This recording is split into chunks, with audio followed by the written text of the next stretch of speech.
Good afternoon, students. So here we have the fast revision of the front of the forearm, which is called flexor compartment of forearm. As you can see, left hand. Now here, the front of the forearm, flexor compartment of forearm will have 5 superficial and 3 deep muscles. The 5 superficial muscles are, we'll discuss origin, insertion, action, nerve supply.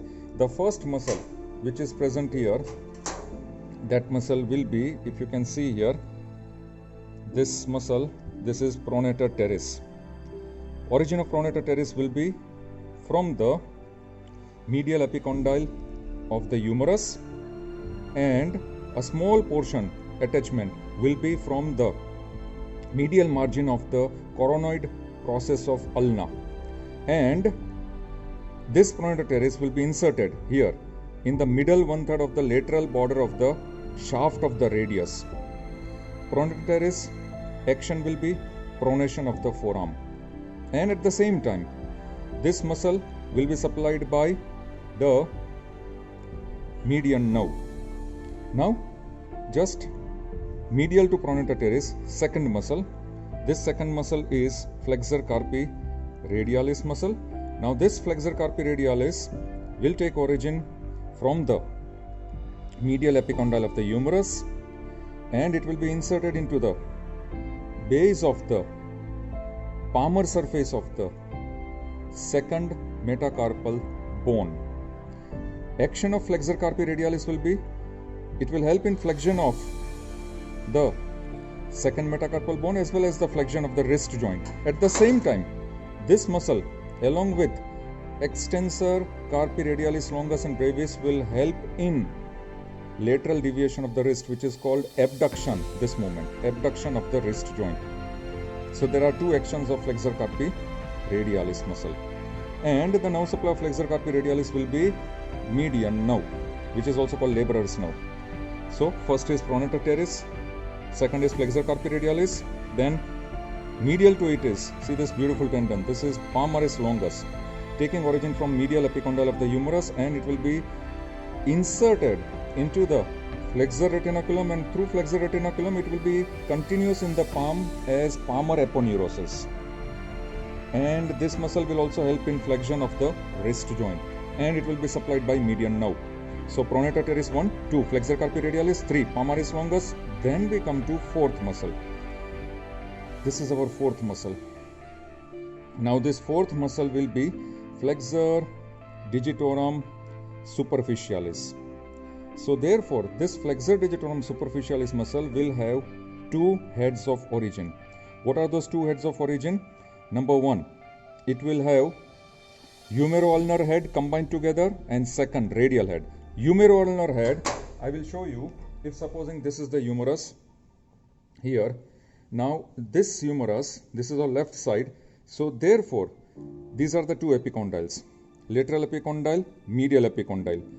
Therefore from the medial epicondyle there will be origin of, as I told you, pronator teres also, then flexor carpi radialis also, palmaris longus, as well as the humero-ulnar head of flexor digitorum superficialis from here. Again it will take origin from ulna, humero-ulnar. So if this is the ulna here, and in this ulna is of the left hand side. So therefore here, as we know, this is the coronoid margin, coronoid process, olecranon process. So therefore from there will be medial margin here where my thumb is there, the medial margin of the coronoid process of ulna, there will be origin of humero-ulnar head of flexor digitorum superficialis. That is one head. Along with this, now there will be radius bone. This is the radius. Again this radius is of left side here. So this radius will show, if you can see very clearly, there will be the anterior oblique line, upper 1/3 of the anterior oblique line. From the upper 1/3 of anterior oblique line is the radial head of origin, where my fingers are there, of the flexor digitorum superficialis. So therefore our flexor digitorum superficialis, this muscle, will take origin from humero-ulnar, as I have discussed, as well as radial head, and then here lower down it will split into various tendons. How many tendons? 4 tendons for index, middle, ring and little finger. And these tendons, if you see very clearly, here we have dissected each tendon very clearly. You can see that here each tendon will split into 2 subdivisions at opposite proximal interphalangeal joint. And see very clearly that this subdivision, they are getting inserted on either side of the middle phalange or middle phalanges of index, middle, ring and little finger. So one of the tendons of the middle finger we have dissected. This is the insertion of flexor digitorum superficialis. Nerve supply, median nerve. Action will be, it will help in flexion of the middle phalanx as well as proximal phalanx and also flexion of the wrist joint. Then the last muscle, and that last muscle will be this muscle here, and this muscle which I am holding will be flexor carpi ulnaris. So in the flexor carpi ulnaris, once again the origin will be 2 heads, humeral head as well as the ulnar head. From the humeral head, here it will take origin from the, as I showed you, the medial epicondyle of the humerus. And from the ulnar head, it will take origin from the, if you can see over here, from the medial margin of olecranon process of the ulna. Here, this is flexor carpi ulnaris, as well as from the posterior border of ulna through a common aponeurosis. So this is the humeroulnar origin of flexor carpi ulnaris, and the insertion of flexor carpi ulnaris will be, it will be inserted into the pisiform bone, and through the pisohemat and pisometacarpal ligament it will be extending its insertion into the hook of hemat as well as the 5th metacarpal bone. What will be the action of flexor carpi ulnaris? The action will be, it will help in flexion of the wrist joint, but at the same time, along with extensor carpi ulnaris, it will, like this, adduct. It will do medial rotation of the wrist joint, adduction of the wrist joint, along with extensor carpi ulnaris. Nerve supply will be, this is the only superficial muscle of the front of forearm which is supplied by the ulnar nerve. So here we finish our superficial compartment of flexor compartment, or it is called flexor compartment. Now, deep. Once we lift these muscles, we come across deep. We retract this. In the deep compartment, 3 muscles are there. All the 3 are visible. The first muscle will be here, this whole bunch. This whole bunch is our first muscle. And so therefore, if I lift this, this is the complete bunch. So this is called flexor digitorum profundus, the deep muscle of the flexor compartment of forearm. Origin of flexor digitorum profundus, very interesting. It will take origin from the ulna, from the upper 3/4 of anterior surface of ulna as well as the medial surface of ulna. That was the first point. Second point was from the medial surface of olecranon process as well as coronary process of ulna. Then the third point, from the common aponeurosis of posterior border of ulna. Here this common aponeurosis of posterior border of ulna provides the origin to 3 muscles: flexor carpi ulnaris, extensor carpi ulnaris and flexor digitorum profundus. This was the third point. And fourth point was interosseous membrane present between radius and ulna. Interosseous membrane which is present between, here we are able to see this where my finger is there, interosseous membrane which is present between radius and ulna. This flexor digitorum profundus is passing through this split part here. Very clearly it is seen. And it will be inserted where? Into the palmar surface of the base of the distal phalanx of index, middle, ring and little finger. This is the insertion of flexor digitorum profundus. Now supply of flexor digitorum profundus will be, it is a hybrid muscle, composite muscle. So it is supplied by 2 muscles, 2 nerves.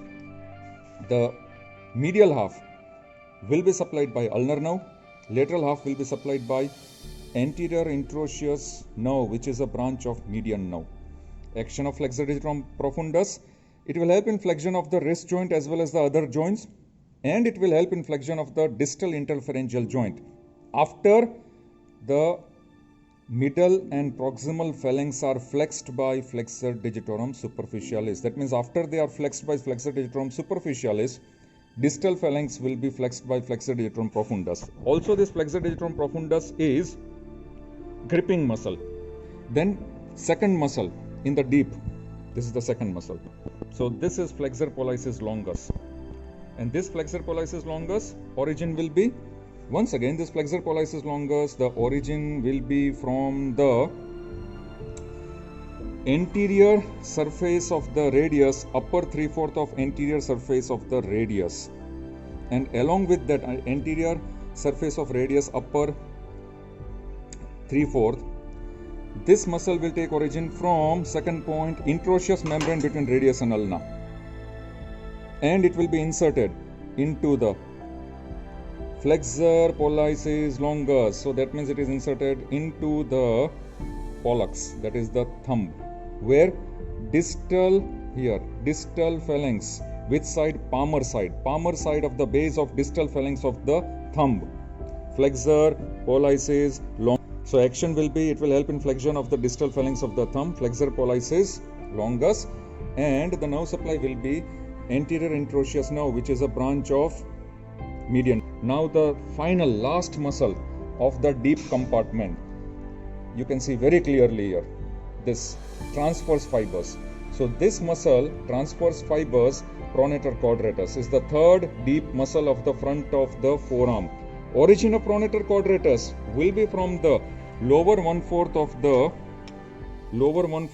the anterior oblique line of ulna here, and its insertion will be on the radius.